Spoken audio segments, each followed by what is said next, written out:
오늘은 누가복음 1장 46절부터 50절까지의 말씀을 함께 나눠보도록 하겠습니다. 누가복음 1장 46절부터 50절까지의 말씀을 제가 봉독해 드리겠습니다. 마리아가 이르되 내 영혼이 주를 찬양하며 내 마음이 하나님 내 구주를 기뻐하였으면 그의 여종의 비천함을 돌보셨습니다. 보라, 이제후로는 만세에 나를 복이 있다 일컬으리로다. 능하신 이가 큰 일을 내게 행하셨으니 그 이름이 거룩하시며 긍휼하심이 두려워하는 자에게 대대로 이르는도다. 아멘. 천사가 알려준 잉태 소식을 듣고 엘리사벳을 방문한 마리아는 성령의 충만함을 받은 엘리사벳으로부터 그리스도를 잉태한 복 있는 자라는 높임을 받았습니다. 그러자 이번에는 마리아가 성령의 은혜를 받아 그리스도를 주신 하나님의 은혜를 송축하게 되었습니다. 오늘 본문은 바로 하나님을 높인 마리아의 그 찬양입니다. 46절에서 마리아는 선포합니다. 내 영혼이 주를 찬양하며. 여기서 마리아는 외식하는 자들이 진심 어린 감정이 수반되지 않은 채로 하나님에 대한 찬양 노래를 입으로만 부르는 것과 달리 내면에서 솟아나오는 감사의 마음을 담아 하나님을 찬양합니다. 이것은 47절에 내 마음이 하나님 내 구주를 기뻐하였으면 이라는 말과 함께 볼 때 더욱 그러합니다. 야고보서 5장 13절에서 야고보는 너희 중에 즐거워하는 자가 있느냐 그는 찬송할지니라고 말했는데, 그와 같이 그 영혼이 진실로 즐겁지 않으면 하나님을 찬양할 수 없습니다. 근심과 슬픔이 있으면 심령은 다치게 되고 혀는 굳어져서 하나님의 선하심을 송축할 수 없게 됩니다.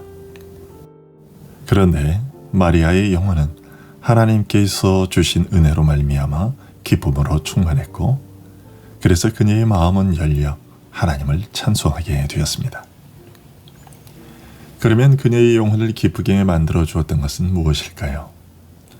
마리아는 내 구주를 기뻐하였음은이라고 말합니다.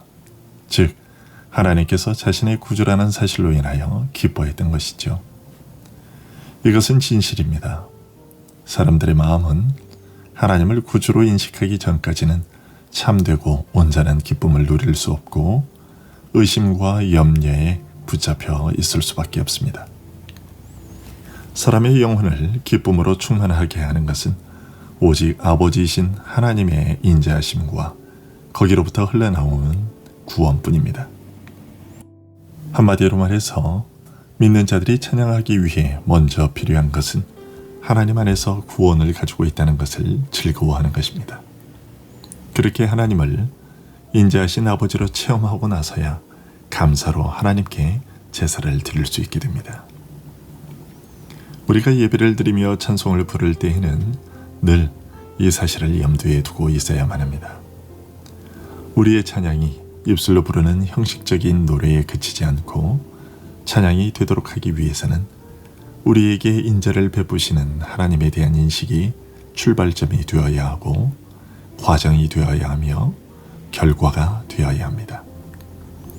이것을 놓치고 음악적인 요소의 마음을 빼앗기게 되고 사람들의 귀에 들릴 내 노래에 관심을 기울이게 되면 그 노래는 더 이상 찬양으로서의 기능을 발휘하지 못하게 됩니다. 우리의 노래가 언제나 구주 되신 하나님에 대한 인식 위에서 불리는 진실된 찬양이 될 수 있기를 소원합니다. 이어서 마리아는 하나님이 자신의 기쁨이 되시는 이유에 대해 여종의 비천함을 돌보셨음이라고 추가로 고백합니다. 즉, 마리아는 하나님이 값없이 주시는 은혜를 통해서 그녀를 돌보셨기 때문이라고 고백했습니다. 그녀는 자기 자신을 비천하다고 말함으로써 그녀 자신에게는 아무런 공로가 없고 그녀가 자랑하는 모든 것을 다 하나님의 한량없는 선하심 덕분으로 돌리고 있습니다. 그녀는 아무도 자신을 알아주지 않고 사람들로부터 무시를 당해왔지만 황송하게도 하나님은 자신을 알아주시고 보아주셨다고 고백했습니다.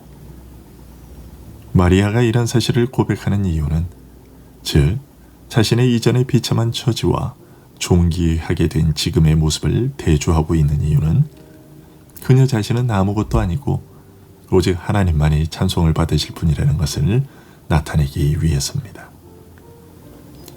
마리아의 고백처럼 우리는 세상 사람들의 눈에 하찮은 존재로 보일 수 있고 우리 스스로도 자신을 그렇게 평가할 수 있습니다.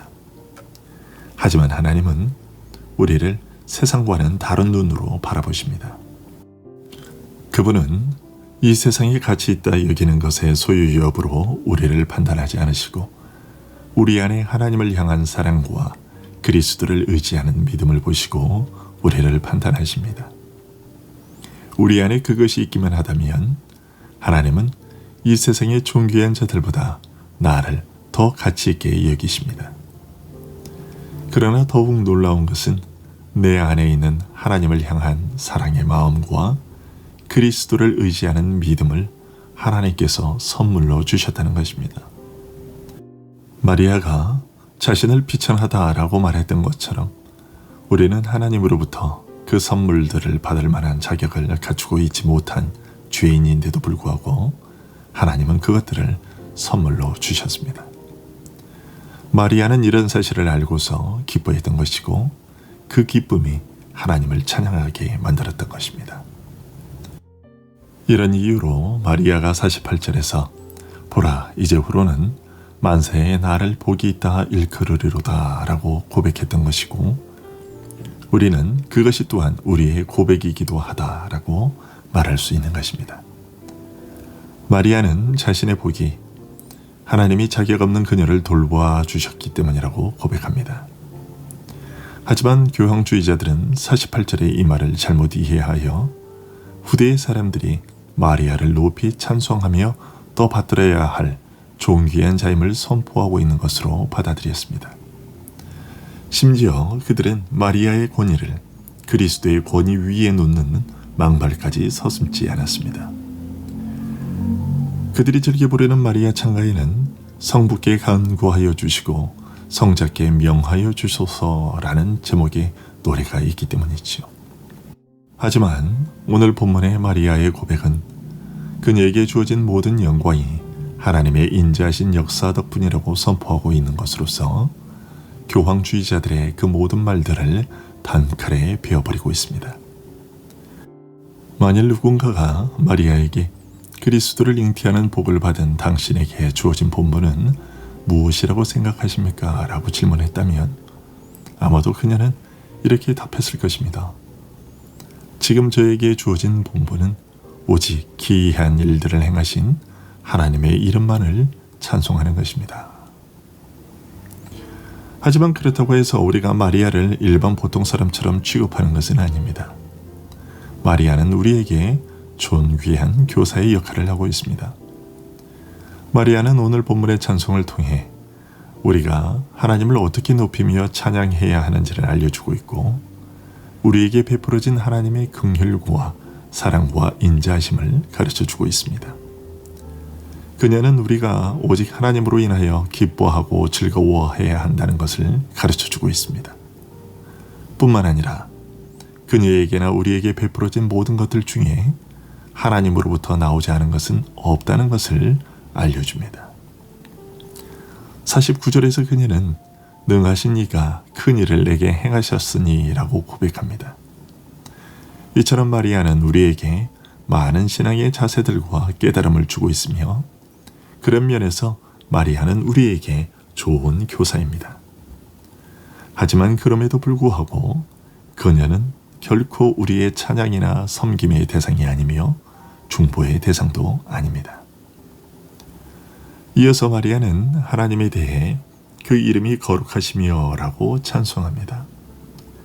하나님의 이름은 지극한 경외와 경배를 받으시기에 합당하시기 때문에 거룩하시다 라고 불립니다. 하나님의 이름이 언급될 때마다 그 이름은 우리에게 즉시 경배받으실 만한 하나님의 위엄을 상기시킬 수밖에 없습니다. 그리고 다음 9절인 50절에서 마리아는 긍휼하심이 두려워하는 자에게 대대로 이르는도다 라고 송축합니다.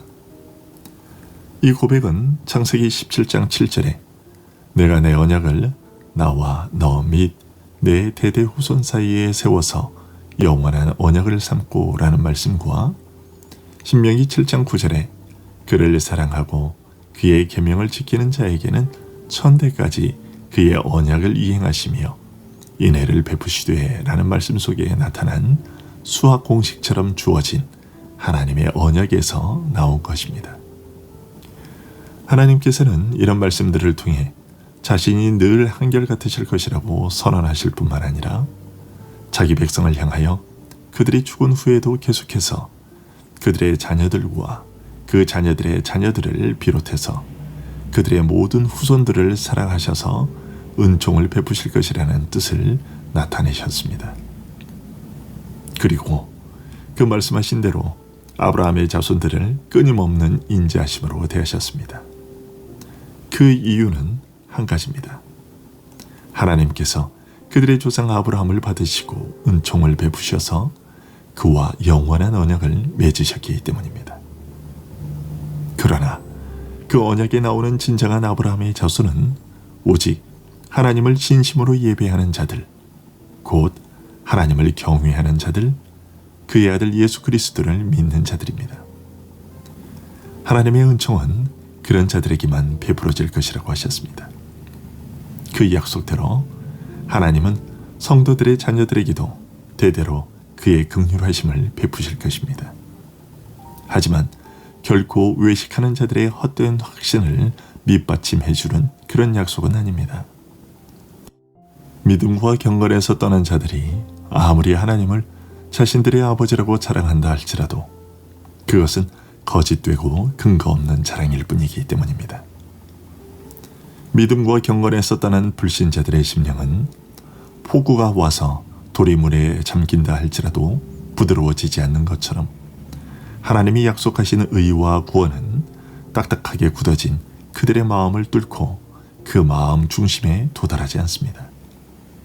하지만 하나님은 불경건한 이스라엘의 무리 가운데에 하나님의 약속이 참되다는 것을 보여주시기 위해 씨를 남겨두셨습니다. 우리들이 바로 그 씨입니다. 하나님은 그 약속대로 하나님을 진실로 예배하는 백성이 이 세상에 항상 있게 하시기 위해 우리를 이 세상에 남겨두셨고 우리의 대를 이어 또 누군가를 남겨놓으실 겁니다. 부디 간절히 소원하기는 우리의 자녀들이 그 씨이기를 소원합니다. 이처럼 우리는 하나님께서 우리에게 베푸신 그 은혜들을 기억하며 마리아처럼 오직 하나님만을 높이고 그 구원을 송축하는 자들이 될 수 있기를 간절히 소원합니다. 기도하겠습니다.